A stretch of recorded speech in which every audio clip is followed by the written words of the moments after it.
नमस्कार बच्चों, कैसे हैं आप सब। मैं सीमा बारिक एक बार फिर से आपका हिंदी कालांश में हार्दिक अभिनंदन करती हूँ।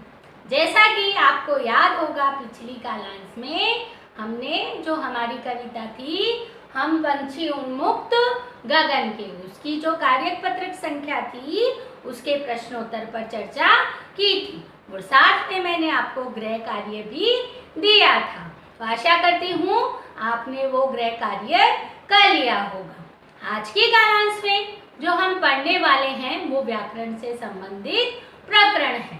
जैसे आपको याद होगा कि हमने संज्ञा के बारे में पढ़ा था और साथ में संज्ञा के भेद भी हमने सीखे थे। अब आज जो प्रकरण मैं लेने वाली हूँ वो है संज्ञा के भेद, लेकिन व्यक्तिवाचक और जातिवाचक आपको अच्छे से समझ में आ गया होगा। आज लेकिन हमारी जो पाठ्य पुस्तक है उसके पृष्ठ 36 पर भाववाचक संज्ञा के बारे में दिया गया है। अब भाववाचक संज्ञा होती क्या है वो पहले मैं आपको बताऊंगी। अब भाववाचक संज्ञा मतलब जिन संज्ञा शब्दों से हमें किसी व्यक्ति, स्थान आदि के गुण, दोष, स्थिति, दशा आदि के बारे में पता चलता है उसे भाववाचक संज्ञा कहते हैं। अब बच्चों, ये भाववाचक संज्ञाएं हैं वो मनुष्य संबंधी भी हो सकती है, क्रिया संबंधी भी हो सकती है और अन्य वस्तुओं से भी संबंधित हो सकती है। जैसे मैं एक उदाहरण आपको बताऊं, मनुष्य। अब भाव है, आपको मालूम है, जैसे फीलिंग्स, जो आपके मन में कई भाव उठते हैं। जैसे कई बार आपको गुस्सा आता है, कई बार आप खुश होते हो, तो क्या आप उनको छू सकते हो? नहीं छू सकते। तो वो क्या होते हैं? हमारे भाव। अब जैसे मनुष्य संबंधी आपको एक उदाहरण दूं तो खुशी है, उसको हम व्यक्त कर सकते हैं लेकिन उसे छू नहीं सकते।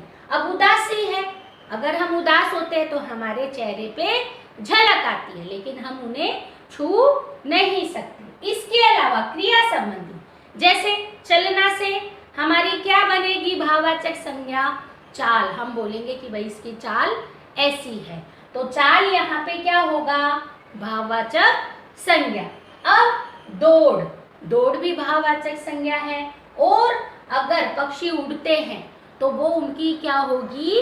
उड़ान, भाववाचक संज्ञा। इसके अलावा अगर आप किसी ऐसे स्थान पे गए हो जैसे नदी, तालाब, कुआं है, तो उसकी जो गहराई है उसका हम अंदाजा लगा सकते हैं। ठीक है, तो वो किस में आएगी? भाववाचक संज्ञा में। अगर मीठा खाया है तो कैसा भाव आएगा अंदर से? मिठास, मीठा मीठा। तो मिठाई का, मीठा का क्या बना? मिठास। अब अगर खट्टी चीज खाई है तो कैसा भाव उत्पन्न होगा अंदर? खट्टा, खटास वाला। खट्टा है उससे क्या भाव उत्पन्न होगा?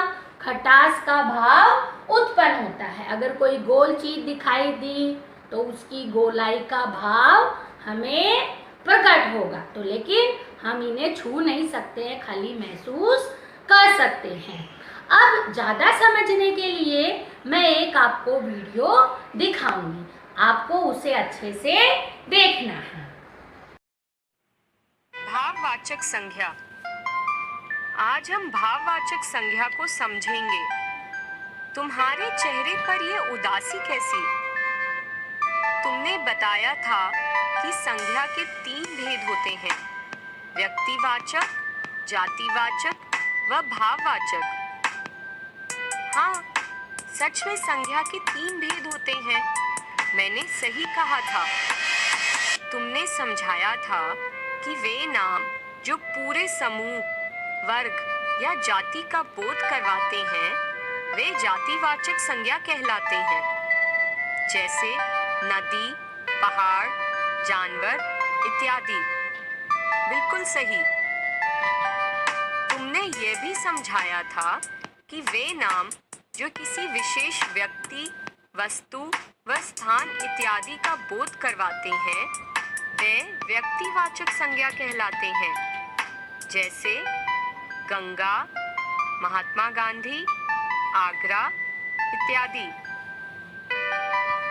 यह भी सही, तुम्हें तो मेरा सिखाया सब याद है, फिर यह उदासी कैसी? उदासी तो आएगी ही ना। व्यक्तिवाचक व जातिवाचक के बारे में तो समझा दिया, पर भाववाचक के बारे में कुछ नहीं बताया। माफ करना उलझन, पर यह बताओ, मैंने तुम्हें भाववाचक संज्ञा के बारे में नहीं समझाया तो तुम कैसा महसूस करने लगी? अभी तुमने खुद ही मेरे चेहरे से जाना कि मुझ पर उदासी छाई हुई है। और ये उदासी क्या है? क्या है मतलब? मेरे मन का एक भाव है, बस। मन के ये भाव ही भाववाचक संज्ञा कहलाते हैं। मतलब भावों के भी नाम होते हैं? हाँ, होते तो हैं, जैसे खुशी, उदासी, हंसी। भावों के अलावा वे शब्द जो किसी की गुण, दशा और अवस्था का बोध कराएं, वे भी भाववाचक संज्ञा में सम्मिलित होते हैं। भाव तो समझ आ गए, पर गुण, दशा और अवस्था ये क्या होते हैं? जैसे ये बताओ कि तुम्हें गुलाब का फूल क्यों पसंद है? उसकी सुंदरता के कारण। सही कहा, सुंदरता गुलाब का गुण है। अब ये बताओ कि दादी जी हमारे साथ कबड्डी क्यों नहीं खेलती? अरे, कैसा प्रश्न पूछ रही हो सुलझन? भला इतने बुढ़ापे में वे भागदौड़ कैसे कर सकती हैं? सही कहा, बुढ़ापे में भागदौड़ करना संभव नहीं होता। बुढ़ापा शब्द हमें उनकी अवस्था के बारे में बताता है। वाह सुलझन, तुमने तो मेरी सारी उलझन दूर कर दी। तो बच्चों, कैसा लगा आपको वीडियो? आशा करती हूँ आपको वीडियो अच्छा लगा होगा। अब हमने अभी तो पढ़ी भाववाचक संज्ञाएं, लेकिन ये भाववाचक संज्ञाएं बनती किन किन चीज़ों से है वो मैं आपको बताऊंगी। सबसे पहले सर्वनाम से भी बनती है, विशेषण से भी बनती है और क्रिया शब्दों से भी भाववाचक संज्ञाएं बनती हैं। तो मैं आपको कुछ प्रश्न दिखाऊंगी और उदाहरणों के माध्यम से भाववाचक की रचना कैसे होती है, भाववाचक संज्ञा की रचना कैसे होती है, वो आपको मैं इन प्रश्नों के माध्यम से और उदाहरणों के माध्यम से समझाऊंगी। तो बच्चों, भाववाचक संज्ञाएं 4 प्रकार से बनती है। पहले जातिवाचक संज्ञा शब्दों से, दूसरी विशेषण शब्दों से, तीसरी सर्वनाम शब्दों से और जो अंतिम है वो क्रिया शब्दों से। अब सबसे पहले जातिवाचक संज्ञा शब्दों से बनने वाली कुछ भाववाचक संज्ञा के उदाहरण मैं आपको यहाँ बताऊंगी। जैसे मानव है, मानव क्या है? जातिवाचक संज्ञा। लेकिन अगर उसकी भाववाचक संज्ञा बनाएंगे तो मानव में कैसा गुण रहता है? मानवता। ठीक है। अब जैसे साधु है तो साधुता, बच्चा है तो बच्चा का कैसी भाववाचक संज्ञा बनेगी? उसमें क्या रहेगा? बचपन रहेगा। उसका क्या बनेगा? बचपन। अब मित्र है तो मित्रता, नारी है तो नारीत्व, अगर बूढ़ा है तो बुढ़ापा। ये है जातिवाचक संज्ञा से बनने वाली भाववाचक संज्ञा। अब बच्चों कुछ और उदाहरण भी यहाँ पर दिए गए हैं, आप इन्हें ध्यान से देखिए। कुछ उदाहरण मैं आपको यहाँ पे दिखा रही हूँ। अब हम आते हैं विशेषण शब्दों से बनने वाली भाववाचक संज्ञा। अब ठंडा शब्द क्या है? विशेषण शब्द है, लेकिन भाव कैसा उत्पन्न होगा?